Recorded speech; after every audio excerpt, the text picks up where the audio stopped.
I thank the gentleman for yielding. Today will be the culmination of the meeting of promises that President Biden made to the American people, resulting in some 7 to 8 million more people voting for President Biden than the incumbent president.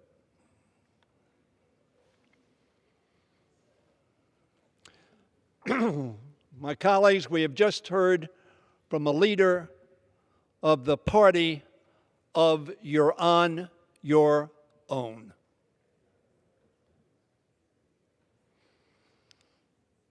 The leader who just spoke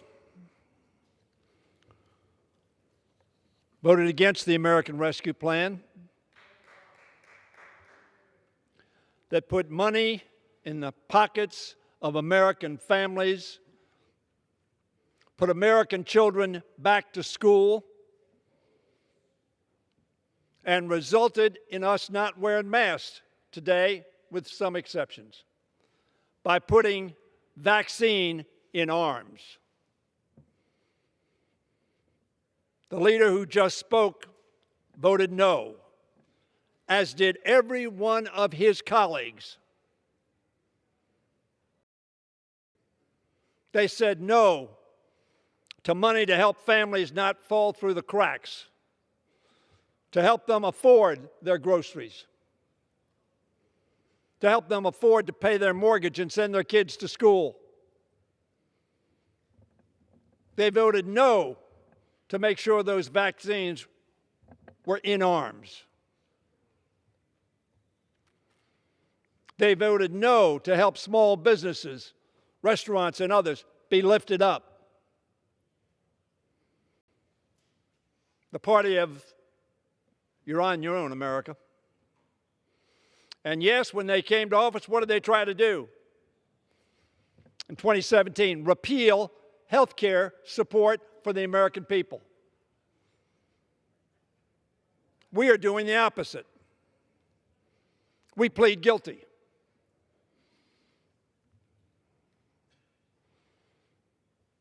The leader of the Republican Party who just spoke voted no on the infrastructure bill to respond, to build roads and bridges, to make sure they're maintained and safe. Responded to broadband, to make sure that rural areas are connected. Airports, make sure we had a grid that made us competitive. The gentleman who just spoke voted no. The CHIPS bill. The gentleman talked about China. China was lobbying against the CHIP bill. The minority leader voted no on the CHIPS bill,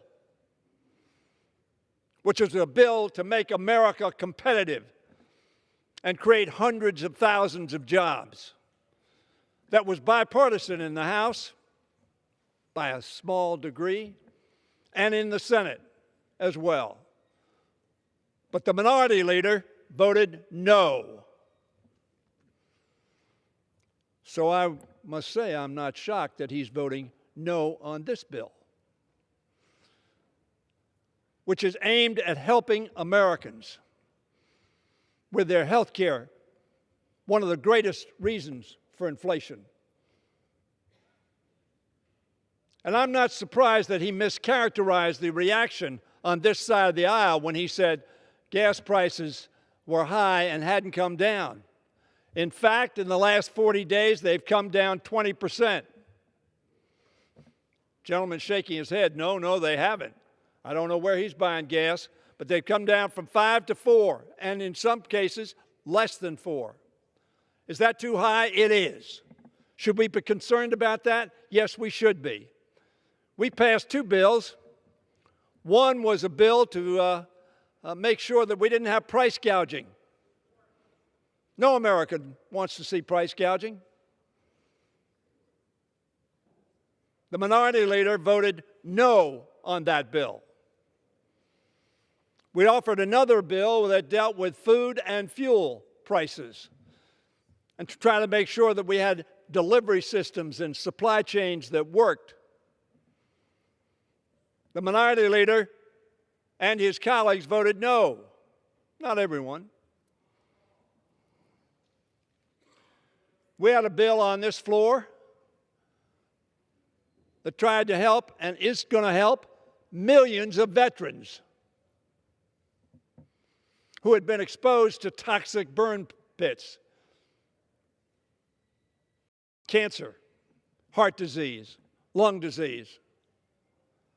The minority leader, it will not shock you, voted no to help veterans. We had another bill on the floor to make sure that we could preclude and try to help women who had violent acts committed against them. It may not surprise you that the leader of the party of You're on Your Own voted no on the Violence Against Women Act.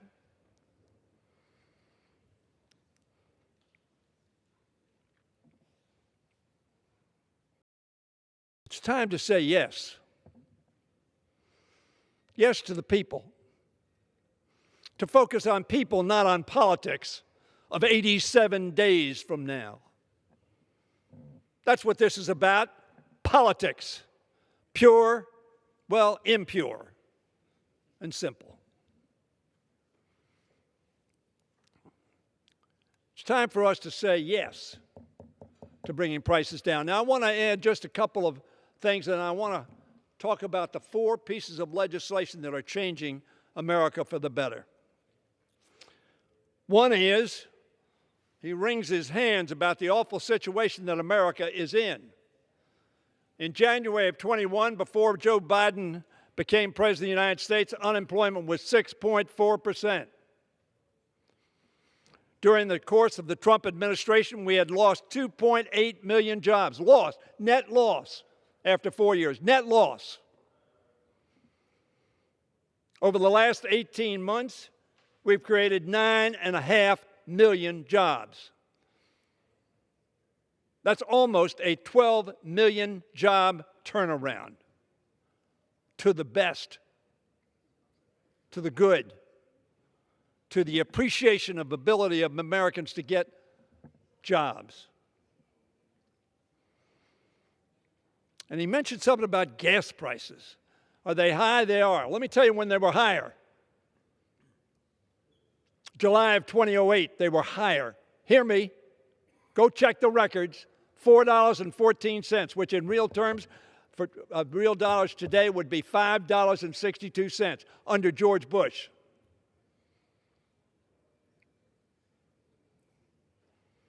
Are prices too high? They are. Do we want to bring them down? Yes, we do. That's why we price gouging in the food and fuel, both of which the minority leader voted against.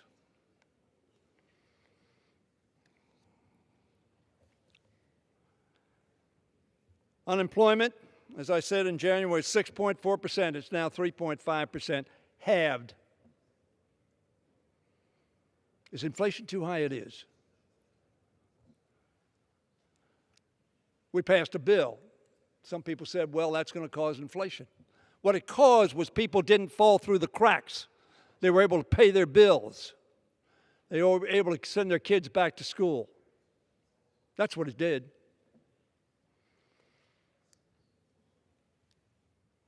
That's what the American people are going to remember. That the Democratic Party was there for them and the Republican Party was not. And then we talk about this money that we're going to give to IRS, which has been reduced 20% under the Republican leadership when they were in charge. What did they reduce? Enforcement. Why? Because they didn't want their big fat cat people to be caught not paying their fair share. Yes, Mr. and Mrs. America, you're paying a higher price because some people pay nothing. You don't think that's fair, and we don't think it's fair. And yes, we want to make sure the rules are followed. In order to have the rules followed, you need referees. And when you have and some odd million taxpayers? You need a number of people to find that out and make sure that you obey the law. Yes, we support that. We believe in facts and we believe in truth. There's a Republican leader, no longer a leader, who believed in facts and truth. And Liz Cheney was fired from her position because she told the truth and confronted a former president who promotes lying. Madam Speaker, when President Biden took office with the Democratic Congress, we promised the American people results. We are delivering. We promised we would make progress on the issues where progress has been stalled for far too long. We promised, in short, responsible government that gets things done for the people. People, not politics. Responsible government that puts the needs of our people over politics. Over the past 18 months, many have questioned whether that would even be possible. Our country is too divided, they said, to achieve big goals and enact really consequential legislation that benefits the American people and our economy. 9.5 million new jobs, 18 months. Over these same 18 months, however, our Democratic majorities and the Biden-Harris administration have proven those doubters wrong. The legislation we will pass today and send to the President's desk is the fourth leg of a table of support and opportunity Democrats have built for the American people. The first leg was the American Rescue Plan. That law put more than 200 million shots in arms and made it safe again for workers to go back to their jobs, for students and teachers to go back to school, and for entrepreneurs to take risks and invest in their businesses. It worked. Since then, we've seen record job growth. As I've said, 9.5 million jobs created since last January. That's the largest number of jobs created in 18 months in the history of our country. And the lowest rate of employment in half a century. Only Republicans could call that failure because it wasn't their success. More Americans are working today than at any point in our history. We also cut child poverty in half. Perhaps that's not seen as a success by the other side of the aisle. Next, we brought Democrats and Republicans together in a historic effort to enact the bipartisan infrastructure plan, which is already rebuilding roads, bridges, transit systems, seaports, and airports in every corner of our country. After President Trump said in 2016 that he was going to do $1 trillion. 17, it didn't happen. 18, it didn't happen. 19, it didn't happen. The Republicans were in charge of the House, Senate, and the presidency of the United States. Inattention to disrepair. For years, we heard people talking about infrastructure weeks. You remember that?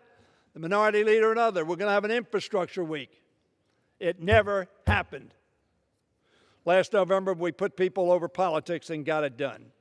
That decision was so successful that even many of the Republicans who voted against it are cutting ribbons that will facilitate commerce and improve the lives of their constituents, even though they didn't support the bill. One side effect of the pandemic was to magnify the cracks in our economic system and our reliance on the unreliable in our supply chains. Any family trying to buy a new car or trying to budget for a new appliance in the last year or two understands what that means. And by the way, on inflation, Europe didn't have the rescue plan. Asia didn't have the rescue plan. Other nations didn't have the rescue plan. Guess what? All of them are experiencing inflation. Half of them greater inflation than is present in the United States of America. Does that mean we have to stop our efforts to reduce it? Of course not. Is it hurting our people? It is. Are empty shelves on grocery stores troubling? They are. And rather than blame one another, perhaps, we ought to look at the real villain, and that was the pandemic. Earlier this week, President Biden signed the CHIPS and Science Act, the third leg of our table of support and opportunity, into law. That bipartisan legislation will ease inflation by bringing manufacturing and sourcing of critical components and products back to the United States so that we make them in America and our workers make it in America.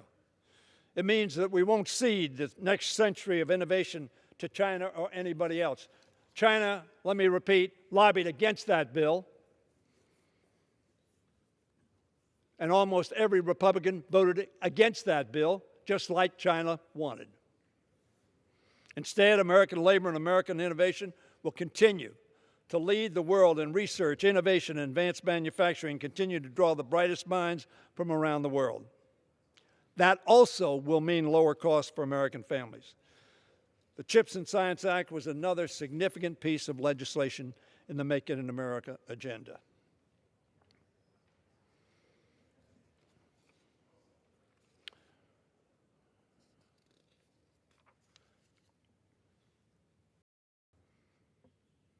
It's hard to think that somebody would vote against all four of these bills, a promise made to America and a promise that they relied on and they voted for in an election, not a poll, not a survey, not a focus group, in an election.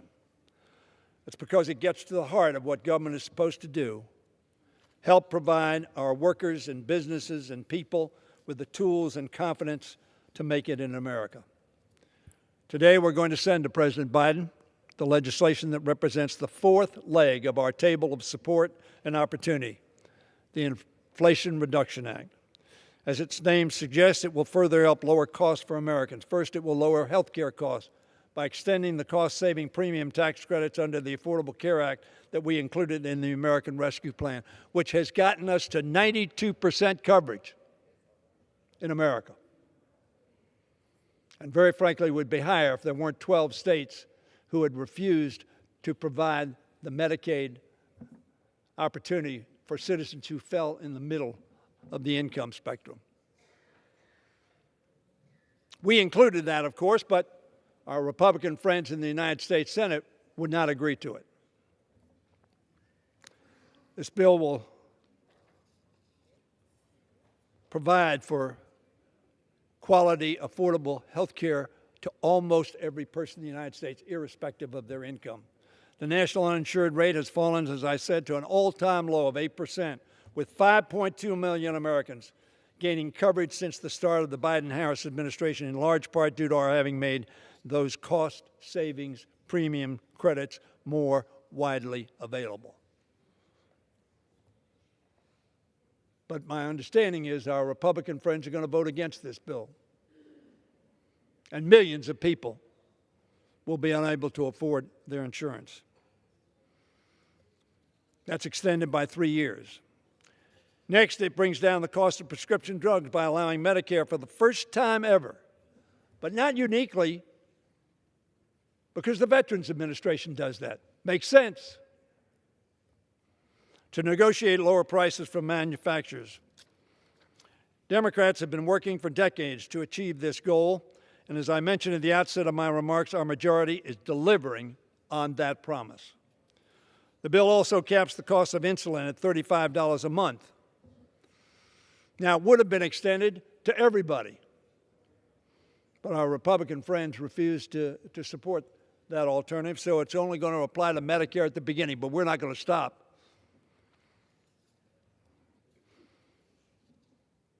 And we also capped the cost at $2,000 per year for seniors on Medicare.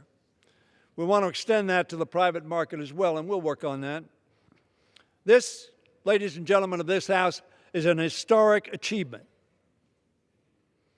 that will save lives and allow more seniors to access life-saving and life-sustaining medications. Additionally, the Inflation Reduction Act is the largest single investment addressing climate crisis that any nation has ever made. I don't know where it was at your place, but it's been 95, 96, 97, 98, high humidity. We have a climate crisis. And the deniers have undermined our ability to respond. This bill responds. And it responds consistent with the desires of the American people. It will bring down the cost of energy for Americans by investing in developing and deploying cleaner, more sustainable energy technologies like electric vehicles and solar panels. At the same time, we're doing it without raising the deficit. In fact, the legislation reduces the deficit by closing loopholes so the largest corporation with profits over $1 billion will pay a minimum tax rate of just 15%. Now, the rate is 21% on corporations. But if they get over $1 billion, they're going to pay at least 15%. Why? Because we protect their shipping lanes with our Navy. We protect their roads that they transport goods across. They get a lot from their taxes, just as we all do. Maybe that's why the Republicans don't like this bill. That is well below the regular 21% tax, as I said. And we do it all while ensuring that individuals and families earning less than $400,000 a year won't see a single tax increase. Let me repeat that. Nobody making less than $400,000 a year will see a tax increase.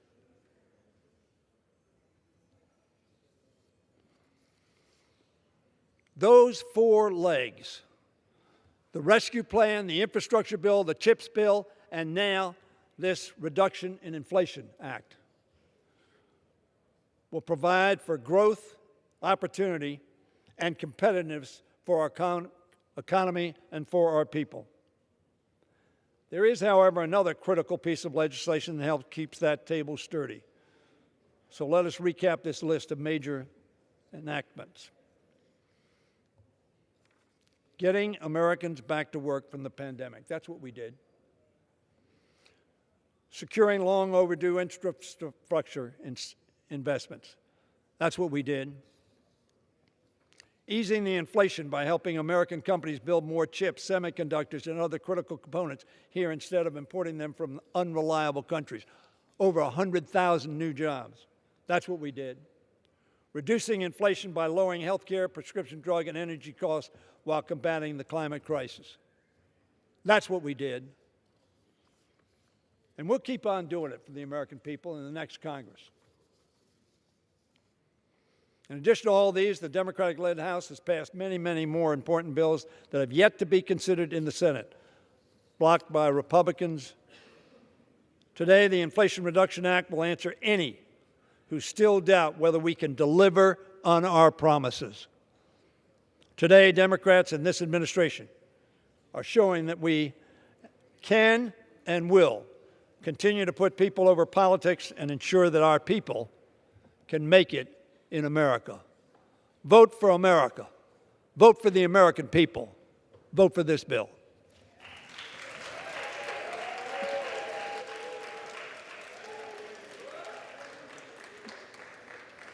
The gentleman from New Jersey.